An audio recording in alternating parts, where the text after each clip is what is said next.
शुभकामनाएं साथियों। आज काके की प्रयोग देखा। ഇന്ന് നമ്മൾ പഠിക്കാൻ പോകുന്നത് കാക്കയ്ക്ക് വിഭക്തി പ്രത്യയങ്ങളെ കുറിച്ചാണ്. ഇതിന്റെ മീനിങ് ഇഞ്ചി ഉടെ ഉള്ള. എന്താണ്? ഇഞ്ചി ഉടെ ഉള്ള. കാക്കയ്ക്ക് ഇഞ്ചി ഉടെ ഉള്ള. മനസ്സിലായോ മീനിങ്? ഇനി നമുക്ക് ഇത് പഠിക്കുന്നതിന് മുമ്പ് ചില കാര്യങ്ങൾ മനസ്സിലാക്കണം. കാരണം ഏത് പ്രത്യയങ്ങളായാലും, ഹിന്ദിയിലെ ഏത് പ്രത്യയങ്ങളായാലും, ഹിന്ദിയിലെന്നല്ല ഏതും നമ്മൾ പഠിക്കുമ്പോൾ അതിൻ്റെതായ രീതിയിൽ തന്നെ പഠിക്കണം. കാരണം മനസ്സിലാക്കിക്കൊണ്ട് പഠിക്കണമെന്ന് ഞാൻ പറഞ്ഞതിന് സാരം.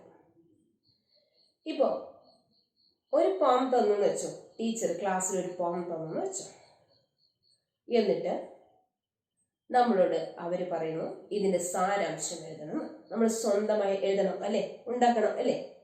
അപ്പോൾ നമുക്ക് പ്രിപ്പോസിഷൻ ആവശ്യമായി വരില്ലേ, അതായത് പ്രത്യയങ്ങൾ ആവശ്യമായി വരില്ലേ. അത് കാക്കയ്ക്ക് മാത്രമല്ല, മേം പർസെ എല്ലാം ആവശ്യമായി വരും അല്ലേ. അതേപോലെ മറ്റ് ഒരു പാരഗ്രാഫ് ഉണ്ടാക്കണം എന്ന് വെച്ചോ, അല്ലെങ്കിൽ ഹിന്ദിയിൽ മറ്റെന്തെങ്കിലും എഴുതണം എന്ന് വെച്ചോ, എല്ലാത്തിനും എന്ത് വേണോ?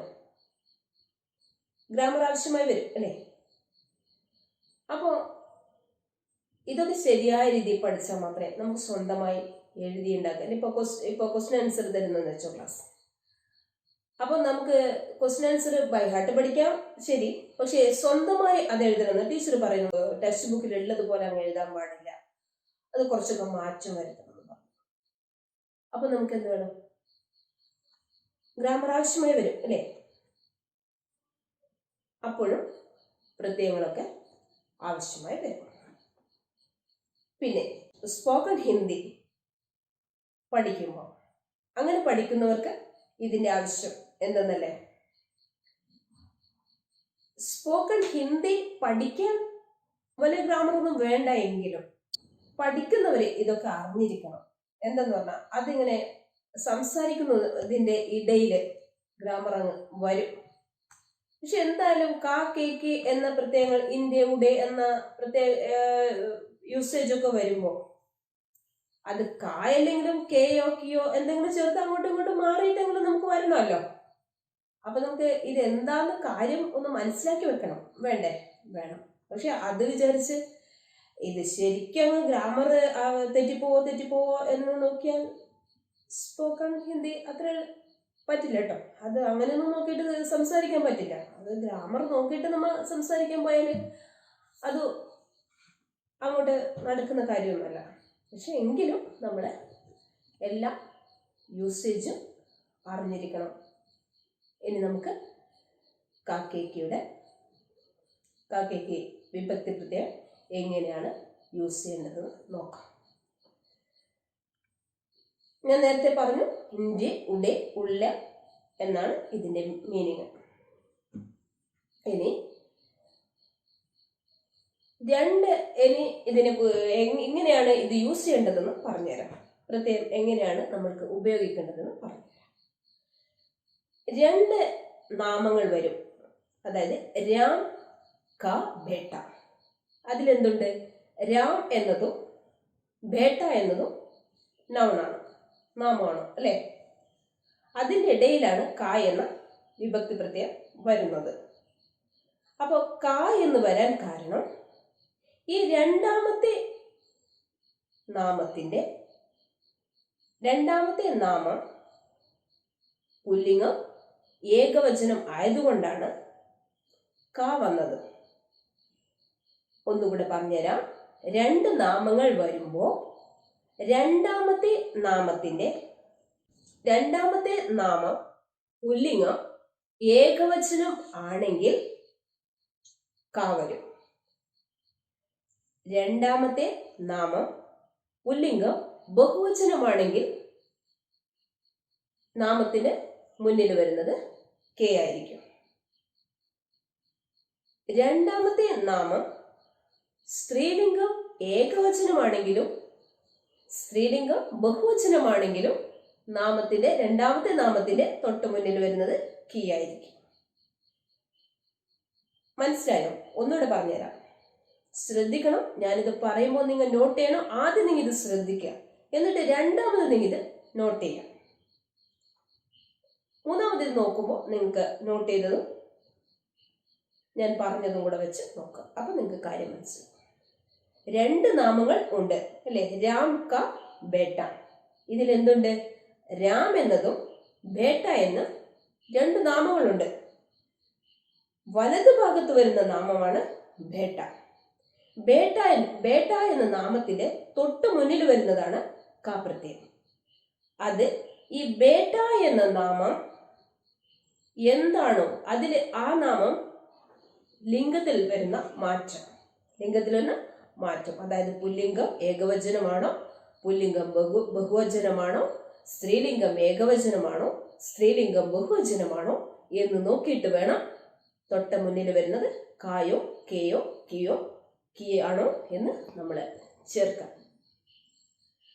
മനസ്സിലായിട്ടുണ്ടാവുമെന്ന് വിചാരിക്കുന്നു. ഇനി മറ്റൊരു പ്രത്യേകത, രണ്ടാമത്തെ നാമത്തിനോട് ചേർന്ന് മറ്റൊരു വിഭക്തി പ്രത്യയം വരികയാണെങ്കിൽ ക എന്നുള്ളത് കെ ആയി മാറും. അതായത് രമേശ് കാ ഘർ എന്നത് രമേശ് കെ ഘർ എന്നാവും. രമേശ് കെ ഘർ എന്നാവും. അതായത് രമേശ് കാ ഘർ പ്ലസ് മേം എന്ന് വന്നാൽ രമേശ് കെ ഘർ മേം എന്നാവും. എന്തുകൊണ്ടാണെന്നറിയോ? രണ്ടാമത്തെ നാമത്തോടുകൂടി മറ്റൊരു വിഭക്തി പ്രത്യയം വന്നു. ഏതാണ് ആ വിഭക്തി പ്രത്യയം? മേം. ഈ മേം വന്നതുകൊണ്ട് അല്ലെങ്കിൽ എന്തായിരിക്കും? രമേശ് കാ ഘർ എന്നായിരിക്കും. രമേശ് കാ ഘർ പ്ലസ് മേം എന്ന് വന്നതുകൊണ്ട് രമേശ് കെ ഘർ മേം എന്ന് വന്നു. മനസ്സിലായോ? ഇല്ല അല്ലേ? ആദ്യം രമേശ് കാ ഘർ എന്നതിന്റെ കൂടെ പ്ലസ് മേം എന്ന് വന്നപ്പോൾ രമേശ് കെ ഘർ മേം എന്നായി. കാരണം രണ്ടാമത്തെ നാമത്തിന്റെ കൂടെ മേം എന്ന വിഭക്തി പ്രത്യയം വന്നപ്പോ ക എന്നത് കെ ആയി മാറി. മനസ്സിലായോ? ഇനി കൂടുതൽ എക്സാമ്പിൾസ് പറയാം. അപ്പൊ നിങ്ങൾക്കിത് നന്നായിട്ട് മനസ്സിലാവും.